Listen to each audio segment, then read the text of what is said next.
102 বছর বয়স। বেশিরভাগ মানুষ এই বয়সে জীবনকে নিয়ে বিশ্রামে থেকে পুরনো স্মৃতির মধ্যে ডুবে থাকে, কিন্তু ম্যানেট বেলির জন্য বয়স শুধুমাত্র একটা সংখ্যা। আকাশের সীমাও যেন তার মনের জোরের কাছে পরাজিত।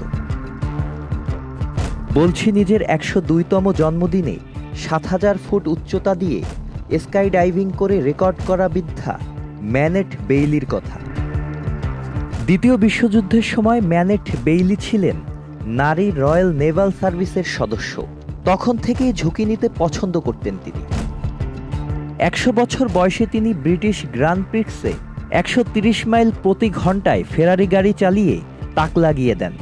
বেইলি একজন প্যারাটুপারের জীবনসঙ্গী ছিলেন, তবে তিনি কখনো স্কাই ডাইভ করেননি।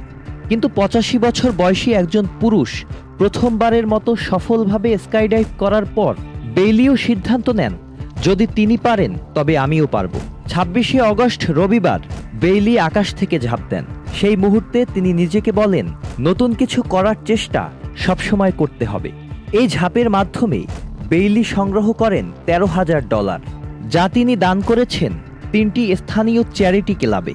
এই ঝাঁপ তাকে বানিয়েছে যুক্তরাজ্যের সবচেয়ে বয়স্ক স্কাই ডাইভার, যা পূর্বে 101 বছর বয়সে ভার্ডুন হেইজ করেছিলেন। বিমান থেকে আকাশে ঝাঁপ দেওয়ার আগ মুহূর্তের অনুভূতি সম্পর্কে বেইলি জানায়, যখন দরজা খুলল মনে হলো আর কিছু করার নেই, শুধু ঝাঁপ দিতে হবে। বেইলির এই সাহসিকতা ও অর্জনকে স্বাগত জানিয়ে প্রিন্স উইলিয়াম ও ক্যাথরিন বার্তা পাঠিয়েছেন। এই বয়সে বেইলির এই অর্জন সম্পর্কে গণমাধ্যম জানতে চাইলে বেইলি বলেন, ব্যস্ত থাকুন, সবকিছুতে আগ্রহী থাকুন এবং পার্টি করতে ভুলবেন না। Sajid Abdullah, channel I.